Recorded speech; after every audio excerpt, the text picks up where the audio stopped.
Good morning, early bird. ¿Sabes qué significa early bird en inglés y cómo se usa esa expresión?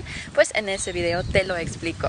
Pues an early bird, una persona que es un early bird, literalmente significa un early, temprano, bird, pajarito. Entonces, un pajarito temprano es alguien que se levanta muy temprano, o sea, un madrugador o madrugadora. Are you an early bird? Si eres un madrugador o madrugadora, puedes decir I'm an early bird.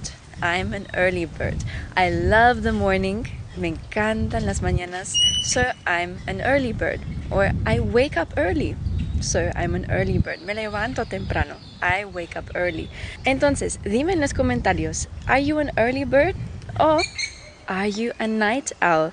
Eso te explico en un otro video. El idioma es algo que vivimos, entonces vive el idioma y sígueme para más consejos de inglés holístico.